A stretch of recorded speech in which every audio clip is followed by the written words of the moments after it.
রাধে রাধে বন্ধুরা, কেমন আছো তোমরা সবাই? আশা করছি তোমরা সবাই খুব ভালো আছো। আমিও ভালো আছি। তুই সিম্পল হাউজে চয়েছি নতুন আর একটি ব্লগে তোমাদের সকলকে স্বাগত জানাই। আর এখন বাজে 8:45। তাহলে চলো এখন থেকেই তোমাদেরকে সাথে নিয়ে আমার ব্লগটা স্টার্ট করছি। আই হোপ যে আজকের ব্লগটাও তোমাদের ভালো লাগবে। আর এই যে সকালবেলা বাসি কাজকর্ম সেরে এক কাপ গরম গরম চা নিয়ে বসেছি। আজকে আবার সরস্বতী পুজো।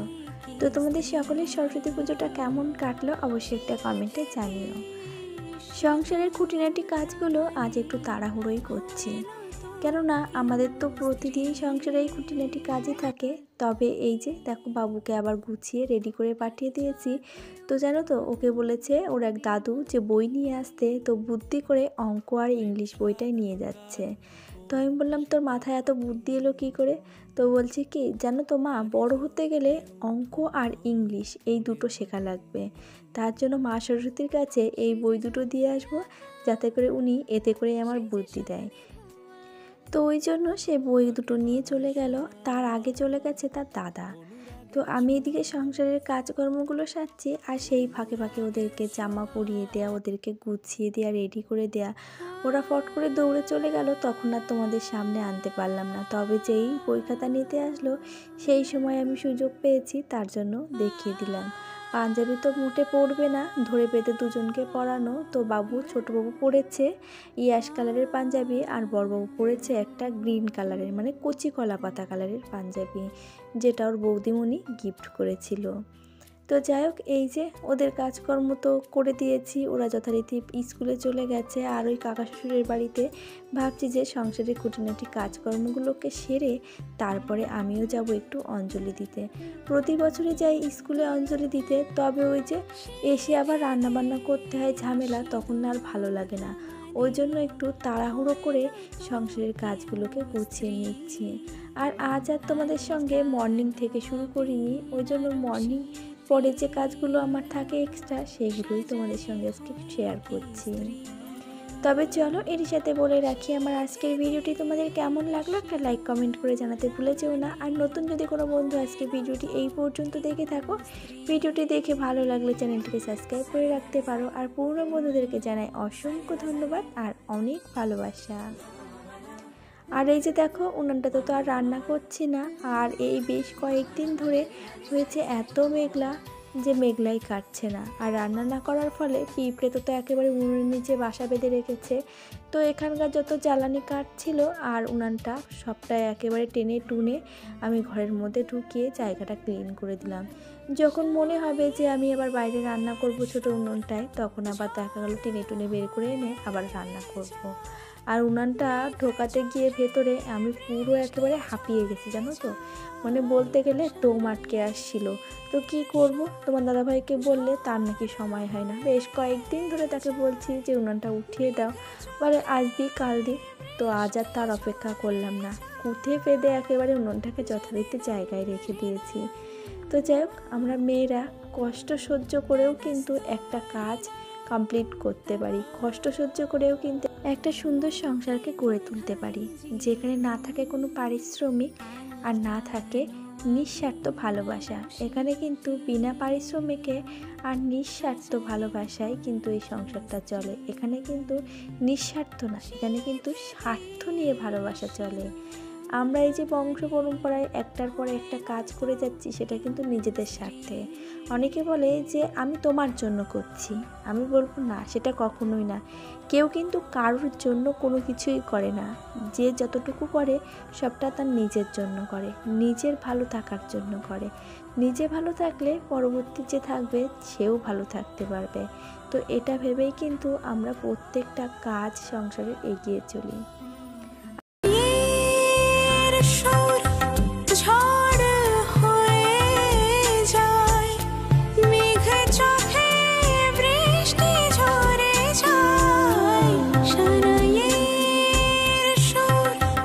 জীবনে যদি তুমি হাসি খুশি আর সুন্দর একটা পরিবার পরিবেশ পেতে চাও, তাহলে নিজের চরিত্রটাকে না লবণের মতো বানাতে হবে। তাহলে কি জানো তো, যথাসময়ে যতটুকু প্রয়োজন ততটুকুই তোমাকে ব্যবহার করবে, তার থেকে বেশি ব্যবহার করলে তিক্ত হয়ে যাবে, আর কম ব্যবহার করলে সেখানে তার কোনো স্বাদই থাকবে না। তো ওই জন্য ভাবছি নিজের চরিত্রটাকে লবণের মতো বানাবো, যেখানে আমাকে কেউ কখনো বাড়তি হিসাবে ব্যবহার করে ফেলতে পারবে না। শুধুমাত্র জীবনে একটাই মূল মন্ত্র হবে, ধৈর্য ধরো। দেরিতে হলেও যেটা তোমার বরাদ্দ সেটা ঠিক এক সময়ে হবে। এইটা যদি একবার মাথায় গেঁথে নেওয়া যায় তাহলে কিন্তু কখনোই তোমাকে কেউ পিছু টান বা পিছু ফেলে দিতে পারবে না। ওই যে আমি ধৈর্য ধরে বসে থাকবো, এক সময় ঠিক অর্জুনের তীরের ন্যায় আমি লক্ষ্য ভেদও করতে পারবো।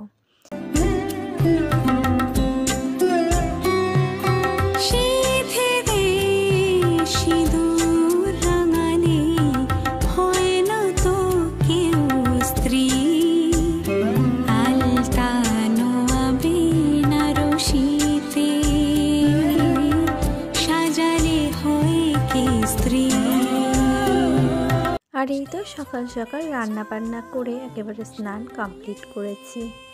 আর ওদিকে ঠাকুরঘরের কাজও কিন্তু আমি এগিয়ে রেখে এসেছি। ঠাকুরঘরটাকে মুছে ঠাকুরঘরের বাসন মেজে একেবারে ঠাকুরঘরটাকে শুকাতে দিয়েও এসেছি। যেহেতু মেঘলা ওয়েদার, সেক্ষেত্রে না ঠাকুরঘরটা মুছছি তো সেখানে যেন আরও জলজল হয়ে যাচ্ছে। ঠাকুরঘর কি, ঘরটাও কিন্তু মুছলে জলজলই হয়ে যাচ্ছে, অনেক চিপড়ে চিপড়ে তারপরে গিয়ে মুছতে হচ্ছে। আর এই যে ঠাকুরঘরে এসে সমস্ত ঠাকুরকে স্নান করিয়ে নিলাম। আর এখানে কিন্তু ঠাকুরের স্নান করাতে গেলে মন্ত্র বলতে হয়, সে মন্ত্রগুলোও বলেছি। তবে জানো তো আজকে আমাদের এই যে বাড়ির পাশে সরস্বতী পুজো হচ্ছে, তো সেক্ষেত্রে ওই যে গান চলছে, সেখানে যদি আমি এখন এই মন্ত্রগুলো জানাতে চাই তাহলে কিন্তু কপিরাইট এসে যাবে। তো যাই হোক, যথারীতি নিয়ম কানুন অনুযায়ী কিন্তু গোপাল স্নান, শিব ঠাকুরের স্নান, তো সেগুলো করলাম। আর এদিকে যে গোপালকে এবার শীতের পোশাক ছেড়ে একটা এমনি জামা পরিয়ে দিলাম। তো কেমন লাগছে গোপুসোনাকে তোমরা অবশ্যই কমেন্টে জানিও। আর এদিকে ভোলানাথ, নন্দী মহারাজ দুজনকেই তো সাজিয়ে দিয়েছি। আর ভোলানাথকে নীলকণ্ঠ ফুলে ঢেকে দিয়েছি, যে এত সুন্দর লাগছে, তার মধ্যে একটা সাদা কুন্দজুই। তো আমার তো ভালো লাগছে, তোমাদের কেমন লাগছে অবশ্যই জানিও। আর আজ যেহেতু সরস্বতী পুজো, ওই জন্য ঠাকুরকে বলেছিলাম একটু জোড়া সন্দেশ এনে দিতে। বলেছিলাম 5টা আনতে, তো সে বেচারা ভুল করে 4টে নিয়ে এসেছে।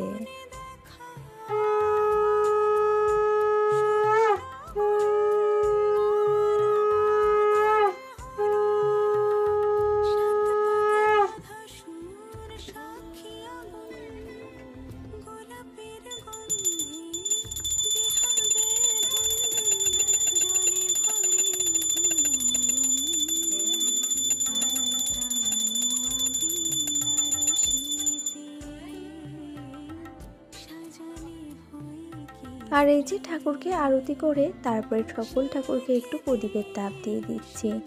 আমরা নিজেরা যখন আরতি প্রদীপের তাপ নিই তাহলে ভগবান কেন সেক্ষেত্রে বাদ যাবে। এটা যেন আমার মনে হয় নিজের একান্ত মনের একটা কাম্য, যে ভগবানকেও প্রদীপের তাপ দিতে হবে। আর তারপরে এই যে নিজের শাখা পলা, নিজের কপালে একটু প্রদীপের আরতি ছুঁয়ে এই যে ভগবানের কাছে এখন নিজের সন্তানের মনস্কামনা চাইলাম। আর এদিকে চলে এসেছি কাকা শ্বশুরের বাড়িতে, যে বাড়িতে বাবু সকালবেলা বই নিয়ে এসেছিল। দেখো কত সুন্দর কসমস ফুল ফুটে আছে, সেই সাথে সাথে তার ছাদ বাগানটাও কিন্তু অপরূপ সুন্দর।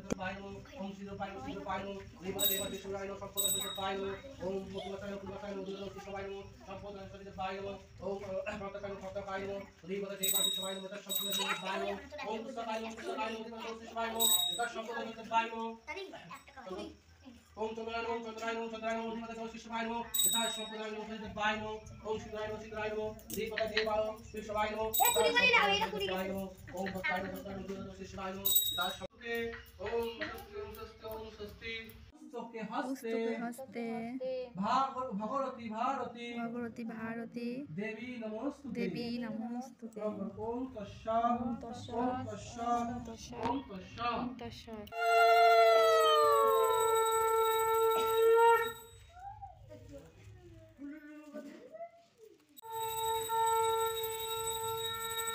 সরস্বতী পুজোর ওই যে মন্ত্রটা কার কার ভালো লাগে। জয় জয় দেবী চরাচর সারে কুচু যুব শোভিত মুক্তাহারে বিনা পুস্তক রঞ্জিত হাতে ভগবতী ভারতী দেবী নমস্তুতে। তো আমার তো বেশ ভালো লাগে। তো ঠাকুরমশাই যখন বলছিল ভাবছিলাম তোমাদের সঙ্গে একটু শেয়ার করব, তবে ওই যে ক্যামেরা অন করতে করতে অর্ধেক হয়ে গেছিলো, আর বাকি অর্ধেকটা তো তোমরা শুনলে। আর তারপরে ওই যে কাকা শ্বশুরের বাড়িতে এসেছি, তার ছাদ বাগানটা দেখবো না আর তোমাদের দেখাবো না তাই কখন হয়? যখনই আসি তখনই কিন্তু তার এই ছাদ বাগানটা আমি একেবারে দু চোখ ভরে দেখে যাই আর শুধু অর্ডার করে যাই যে আমার জন্য এই ফুল গাছটা এনে দেবে, আমার জন্য ওই ফুল গাছটা এনে দেবে। তো কিছু কিছু গাছ আছে যেগুলো শুধু শীতেরই ফুল দেয়, সেই ফুল গাছগুলোকে না আমি ভাবি যে বলে দেবো আনতে, কিন্তু কী হয় বলো তো, ওই শীতকালে যখন দেখি ওনার বাড়িতে ফুল গাছ তখনই মনে পড়ে। তার আগে থেকে যদি একটু মনে পড়ে তাহলে উনি যখন নিয়ে আসে বলে দিলে একই সঙ্গে ফুল গাছগুলো নিয়ে আসতে পারে। আর এই চন্দ্রমল্লিকা গাছগুলো কিন্তু ওনার প্রায় সবই কাটিংয়ের গাছ, আর বছর লাগিয়েছিল। আর এদিকে দেখো বালির ভেতরেও কিন্তু গাছ কাটিং করে লাগিয়েছে, আর সেখান থেকে কিন্তু এই দেখো গাছগুলো বেঁচেও গেছে। আর বালির ভেতরে কিন্তু এই টিপস ফলো করলে গাছ কিন্তু বেঁচেও যায়। তো এইদিকে দেখো কত সুন্দর হয়েছে, আর গাছগুলো না সত্যি দারুণ হয়। কাকা শ্বশুর খুব ট্রিটমেন্ট করে, তবে ওনার মতন ট্রিটমেন্ট আমি করতে পারি না। তবে চেষ্টা করি উনি যেমন যেমন বলে তেমন তেমন করতে, কিন্তু ওনার মতো আর বাগান করতে পারি না। খুব শখ আছে এরকম একটা বাগানের, তবে দেখি কবে হয়। ঈশ্বর যদি চায় তাহলে সবটাই হবে, আর ঈশ্বর না চাইলে তো আমরা কোনো কিছুই করতে পারি না। আর ফল প্রসাদ কেটে তারপরে যে ফল প্রসাদ নিয়ে বাড়িতে গিয়ে বাবুরা নিয়ে এসেছিল স্কুল থেকে খিচুড়ি প্রসাদ, সেটা খেলাম আর একটু ভাত পেঁয়াজকলি ভাজা দিয়ে খেয়ে তারপরে চলে এসেছিলাম আমাদের এই পাশে একটা প্যান্ডেলে ঠাকুর পুজো করে, প্যান্ডেল করে বাচ্চারা মিলে। তো এবছরে করেছে তারা ভুসকলিপা। আর এখান দিয়ে যখন যাচ্ছি এখানে আছে মাছের হ্যাচারি। তো আমার বাবু আর ওটা হচ্ছে যে কাকা শ্বশুর মশাই ওনার ছেলে, তার ওদের হয় কাকা। তো কাকা ভাইপো দুজনে মিলে এখানে মাছগুলোকে ধাওয়া করছে। আর যেই না মাছগুলোকে ধাওয়া করছে, মাছগুলো না তিরবির তিরবির করে লাফ মেরে উঠছে। তোমরা দেখতেই পাচ্ছ ওরা কি করছে, চুপটি করে নিচে বসে পড়ছে আর ঠপ করে উপরে উঠছে। আর সেই দেখছি মাছগুলো পুরো চিরবির চিরবির করে লাফিয়ে উঠছে। আর দেখো এটা যেহেতু হ্যাচারি, সেজন্য কিন্তু মাছ কিলবিল কিলবিল করছে।